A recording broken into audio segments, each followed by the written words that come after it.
प्रिय दर्शकों, राधे राधे। आज मंथन में मेरा टॉपिक है बेटियां, एजुकेशन, सुरक्षा। हमें सुरक्षा बेटियों और बेटों दोनों को ही देने की ज़रूरत है। बेटियों को स्पेशली इस तरीके से कि हमें थोड़ा स्पेशल बच्चों के लिए सोचने के साथ साथ बेटियों के लिए अलग कुछ सोचना पड़ता है।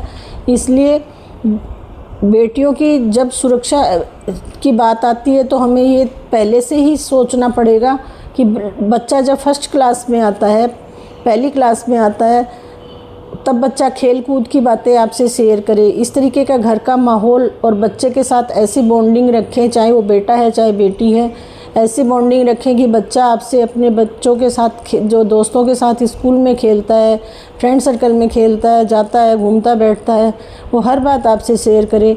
थोड़ा बड़ा बच्चा होता है, चाहे वो बेटा है चाहे बेटी है, तो भी आपसे बात शेयर करे।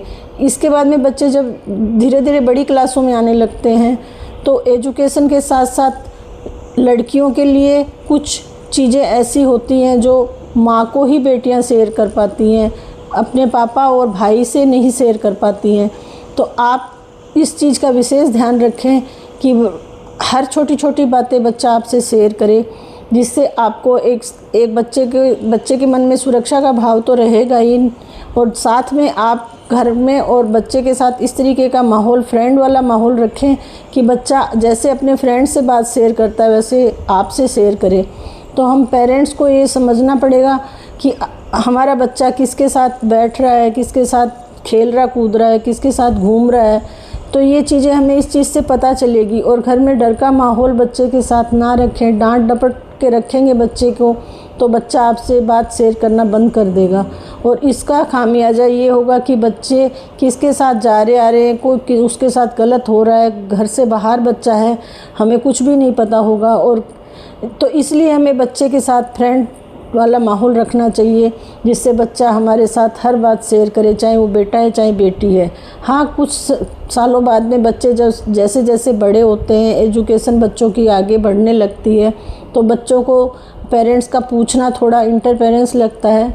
कोई बात नहीं, अगर बच्चा उसमें चिढ़ता है, बोलता है, कोई बात नहीं। आपको ये चीज़ें समझनी पड़ेगी कि बच्चे को लगता है कि अब मैं बड़ा हो गया, अब भी मेरे पेरेंट्स मेरे को बच्चा समझ के क्यों पूछ रहे हैं। लेकिन कुछ चीज़ें हैं जो बच्चा आपसे निडर होकर, अगर उसके साथ भगवान ना करे कुछ गलत हो रहा होगा, तो आपसे शेयर ज़रूर करेगा। हर बात ना करेगा, लेकिन कम से कम ऐसी चीज़ें तो शेयर करेगा कि जिससे आपको पता रहे कि आपके बच्चे के साथ बाहर कुछ गलत तो नहीं हो रहा है। स्पेशली हमारी बेटियां जैसे कॉलेज में जा रही हैं, बाहर जा रही हैं, हॉस्टल में रह रही हैं या जॉब के लिए जा रही हैं, कई बच्चे आजकल पीजी में रह रहे हैं।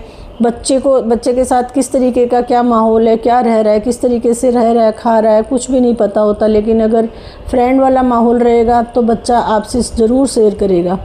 बेटियों की एजुकेशन बहुत ज़रूरी है, क्योंकि हम बहुत बार ऐसा देखते हैं कि पेरेंट्स सुरक्षा के डर के माहौल को समझते हुए और वो लड़कियों की एजुकेशन बीच में रोक देते हैं और लड़कियों को पढ़ाते नहीं हैं आगे, जबकि वो लड़कियां पढ़ना चाहती हैं।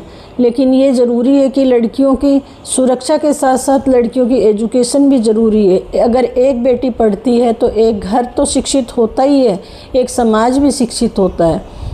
तो इसलिए हमें बेटियों को भी शिक्षा के लिए आगे आने देना चाहिए और सुरक्षा का भाव उसके अंदर शुरू से ही ऐसा डालो कि बच्चा आपसे हर बात शेयर करे। हमें लड़कियों का पालन पोषण ऐसा करना चाहिए कि उसको हमेशा निडर रह के और दबंग रह के वो अपना बाहर निकल सके। अपनी कहीं भी जा रही है तो उसको डर ना रहे कि मेरे साथ कुछ गलत होगा तो मुझे कौन संभालेगा, क्योंकि हम हर जगह बच्चों के साथ नहीं होते हैं। तो हमें कम से कम बच्चों को इस तरीके से तैयार करना पड़ेगा कि हमारा बच्चा निडर होकर घर से बाहर निकल पाए और हमें भी निश्चिंतता रहे। राधे राधे।